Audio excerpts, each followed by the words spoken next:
안녕하십니까 중등부 여러분들. 어느덧 2020년의 마지막 주일이네요. 저는 이거 토요일에 찍고 있습니다. 토요일 지금 6시 17분이네요. 자, 우리 이제 마지막인데 중3 같은 경우에는 이제 얼굴 못 보고 올라가서 되게 좀 아쉬움이 좀 큽니다. 그래도 우리가 이렇게 처한 상황 가운데서도 우리가 할 수 있는 것을 그래도 한 것들에 대하여서 비대면으로든 집에서 하는 것이든 여러 가지 방법으로 했다는 것이 참 서로에게 위안이 되는 것 같아요. 오늘 말씀은 바울이 빌립보에게 쓴 편지의 마지막 부분입니다. 오늘 빌립보서 4장 10절에서 23절까지 그 마지막 부분 내용인데, 이 부분이 우리랑 굉장히 좀 닮았어요. 우리의 상황과 굉장히 비슷합니다. 바울도 역시 묶인 몸이기 때문에 우리랑 마찬가지로 뭔가를 할 수 없는 상황에 있었습니다. 그럼에도 그는 자신이 처한 상황에서 전해줄 수 있는 것에 대해서 전해줬죠. 바울의 마지막 당부를 통하여서 우리의 삶을 한번 살펴보도록 하겠습니다. 먼저 바울은 편지를 마치면서 빌립보 교인들을 칭찬을 합니다. 맨 처음 시간에 바울이 빌립보에 대하여서 칭찬했던 거 생각나시는지 모르겠습니다. 그때와 마찬가지의 이유로 오늘의 편지를 마무리하려고 하는 거예요. 빌립보 교회가 칭찬받은 이유는 빌립보 교회의 그 힘든 상황 가운데서도 바울을 위하여서 쓸 것을 보냈기 때문이죠. 이것은 바울이 쓸 것을 받아가지고 감사해서 너희들을 칭찬한다 그렇게 볼 수가 없습니다. 왜냐? 바울의 지금까지 삶을 여러분이 쭉 봤는데 그런 의미로는 절대 다가올 수가 없거든요. 세상에 있는 많은 선생들은 어땠어요? 당시에 지식을 전해주고 생필품 돈이나 뭐가 됐든 받는 삶을 살았습니다. 근데 그렇게 받게 되면 이방인 지역에, 그러니까 그리스 지역에 있는 사람들에게는 그것이 굉장히 일상이었단 말이에요. 그랬을 때 바울이 만약에 그들에게 헌금을 받거나 무엇을 받았다? 그렇으면 그 사람들의 입장에서는 바울은 그냥 선생들에 불과했다라는 거죠. 바울은 그렇게 여기고 싶지 않았습니다. 하나님께서, 예수께서 우리에게 주신 그 복음의 내용을 그냥 어떤 한 선생의 가르침으로 남기길 원치 않았어요. 그래서 그는 선생이어서 받을 권리가 있음에도 불구하고 그 권리를 쓰지 않았죠. 그러면서 자신은 텐트 만드는 일을 하면서 그냥 내 돈으로 내가 산다 이렇게 살아가는 거였죠.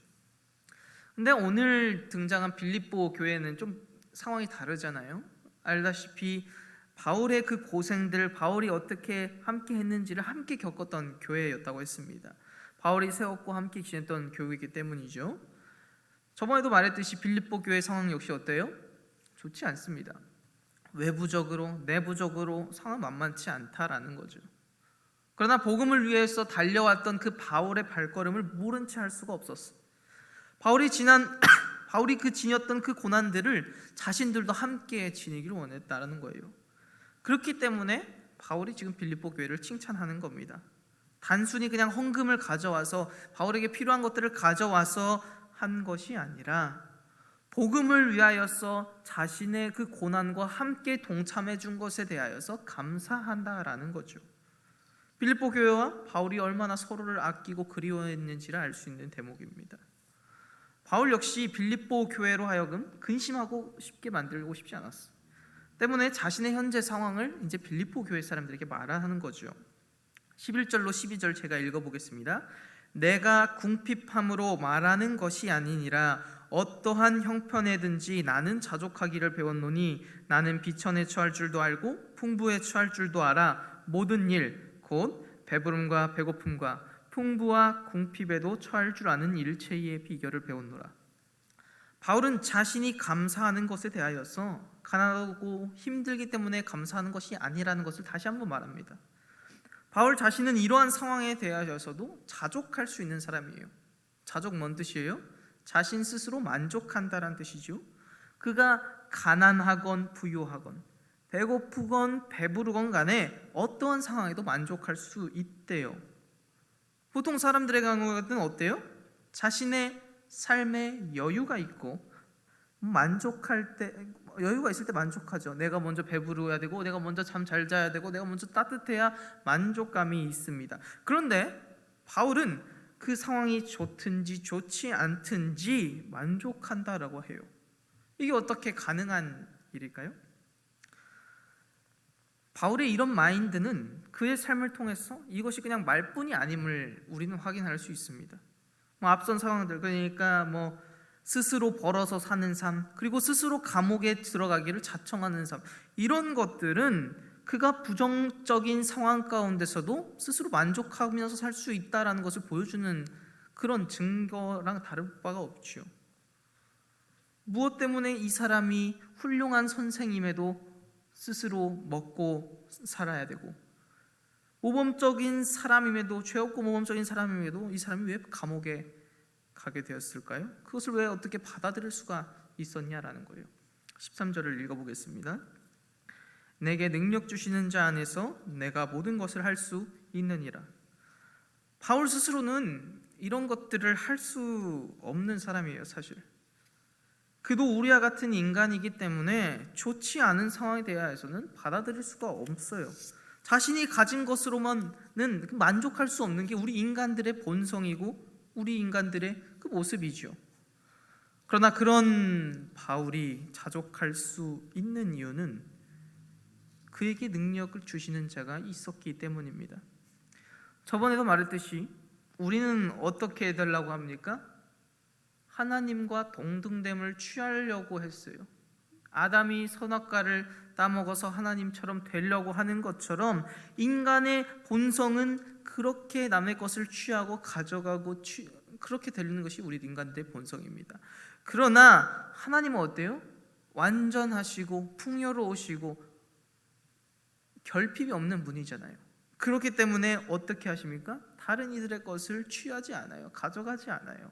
오히려 자신이 가지고 있는 것을 남들에게 퍼줍니다. 퍼줘도 어때요? 결핍이 있나요? 없습니다. 그는 근원이고 원천이기 때문에 퍼내도 항상 그는 충만한 존재죠.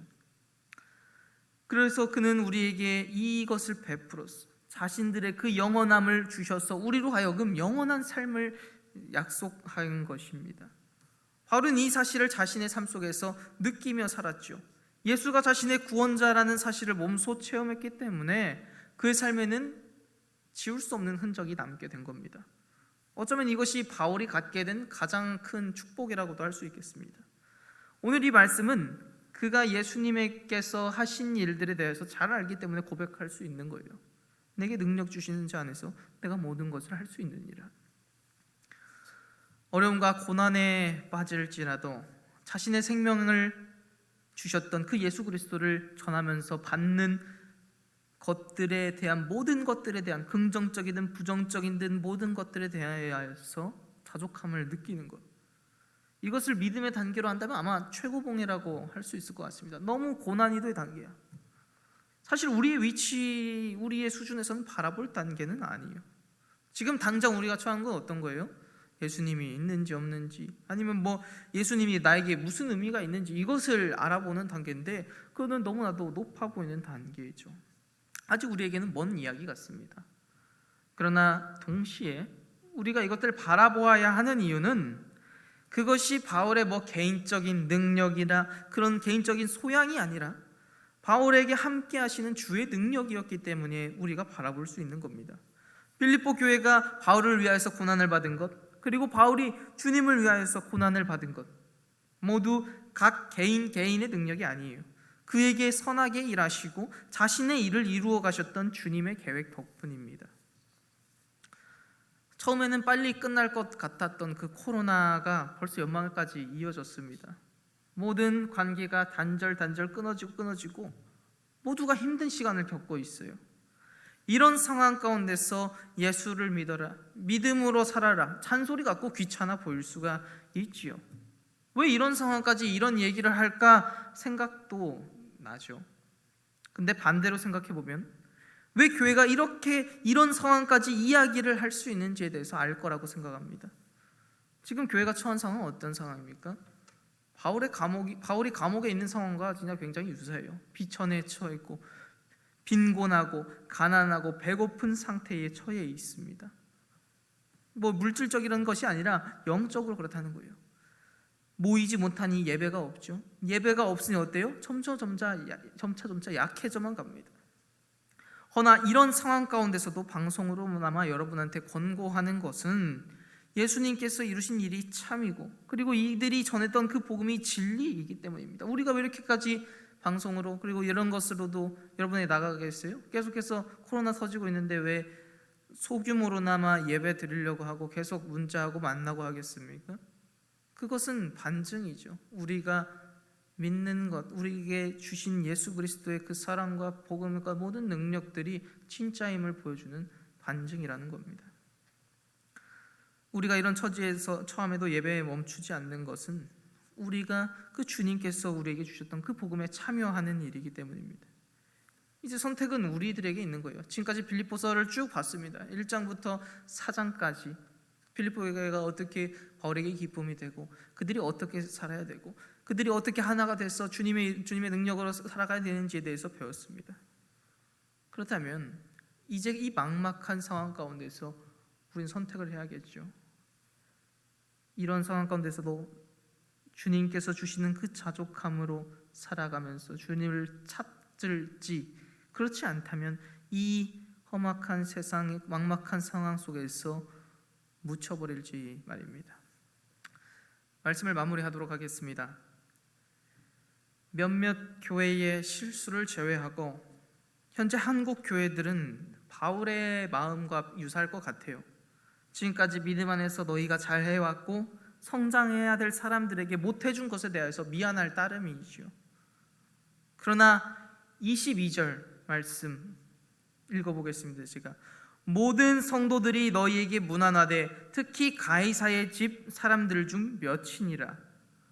바울이 감옥에 갇힌 상황 속에서도 복음은 어디에 들어갔습니까? 가이사의 집에 들어갔어요. 가이사가 누굽니까? 황제 카이사르죠. 카이사르의 집에 들어갔다는 거예요. 바울이 어려움 속에서도 자죽할 수 있었던 그 이유는 하나님께서 그의 삶을 이끌어가기 때문입니다. 그가 감옥에 갇힌 것이 그냥 결코 헛고생이 아니었어요. 그가 그만큼 로마의 심장부에 침투했다는 것을 나타내는 거죠. 우리의 모든 상황을 하나님께서 선하게 이끄시기 때문에 이런 일들이 일어나는 것입니다. 분명 이 코로나 상황 가운데서도 하나님의 이끄심은 있을 겁니다. 우리의 역할은 그 하나님의 이끄심을 바라보면서 우리가 다해야 될 것을 다하는 겁니다. 우리 중등부 친구들이 이 설교를 얼마나 들을지 잘 모르겠습니다. 안 들을 수도 있고요. 들을 사람도 있겠죠. 허나 이 설교를 듣는다면 어려운 상황 가운데 뒤에 있는 그 하나님을 좀 기대했으면 좋겠습니다. 바울이 빌립보 교회를 사랑하듯이 저나 그리고 많은 선생님들이 그리고 여러분의 부모님들이 여러분을 사랑합니다. 주님 안에서 사랑하고요. 여러분이 주님 안에서 성장하는 것을 원하고 있습니다. 이제 중학교 1학년, 2학년 시기 다 지나가고 중3, 특히 중3들 이제 끝나면 더 이상 보지 못하죠. 분명 시간이 지나가면 갈수록 점점 더 피폐해질 수도 있고 상황이 안 좋아질 수도 있습니다.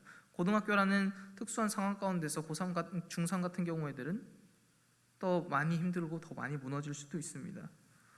그러나 그런 상황 가운데 있을지라도 오늘 바울을 통해 본 것처럼 여러분에게 능력 주시는 하나님이 있으니까 여러분은 그 주님의 길을 걸어갔으면 좋겠습니다.